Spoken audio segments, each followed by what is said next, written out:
હવે જે બહુમતીનો જાદુઈ આંકડો છે એ કેટલો હોવો જોઈએ એની જાણકારી આપને આપી અને અત્યારે કઈ પ્રકારની સ્થિતિ ત્યાં બની રહી છે એ પણ આંકડાકીય માહિતીથી આપને દર્શાવી। આપ જુઓ, સૌથી પહેલા તો બહુમતીનો જાદુઈ આંકડો કેટલો છે સૌથી પહેલા એ સમજી લઈએ કે કુલ બેઠકો કેટલી। તો 234 વિધાનસભા બેઠકો પર ચૂંટણી લડાઈ હતી, જેમાં બહુમતી માટે 100 બેઠક છે એ 118 બેઠકો છે એ જરૂરી છે। સરકાર બનાવવા માટેનો આ આંકડો છે સ્પષ્ટ છે, એટલે હવે વિજયને 118નું જે બળ છે એ આપવું અત્યારે ધારાસભ્યોનું જરૂરી બની જાય છે। હવે એ સમજી લઈએ કે ટીવી કે પાસે અત્યારે હાલ કેટલી બેઠકો છે, તો તેમણે 108 બેઠકો જીતી હતી। કોંગ્રેસનો તેમને ટેકો મળી ગયો, એટલે વધારે 5 બેઠકો તેમના નામે થઈ ગઈ। તેમને 5 ધારાસભ્યોનો કોંગ્રેસ તરફથી ટેકો મળ્યો હતો, એટલે કુલ તેમનું જે સંખ્યાબળ છે 113 પર પહોંચ્યું, પરંતુ બહુમતી માટે 118ની જરૂર છે। એટલે હવે આમાં આગળ શું કરવું એ ખૂબ મહત્વપૂર્ણ બની રહેશે।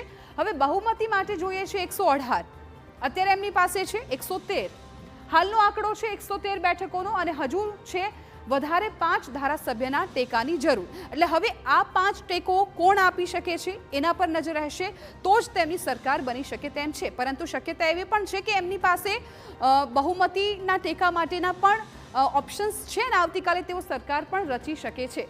2 બેઠકો જીત્યા છે વિજય, 1 બેઠક છોડવી તેમને ફરજિયાત બની જાય છે, એટલે સંખ્યા ઘટીને 107 થઈ જશે।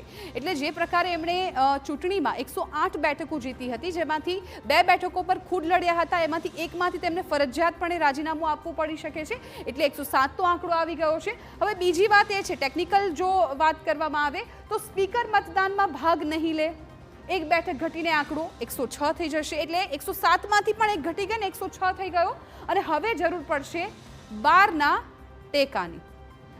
એટલે આમ કુલ જોવા જઈએ તો જે 7નો આંકડો છે, હવે વિજયને જરૂર પડશે 118ના બહુમતી માટે।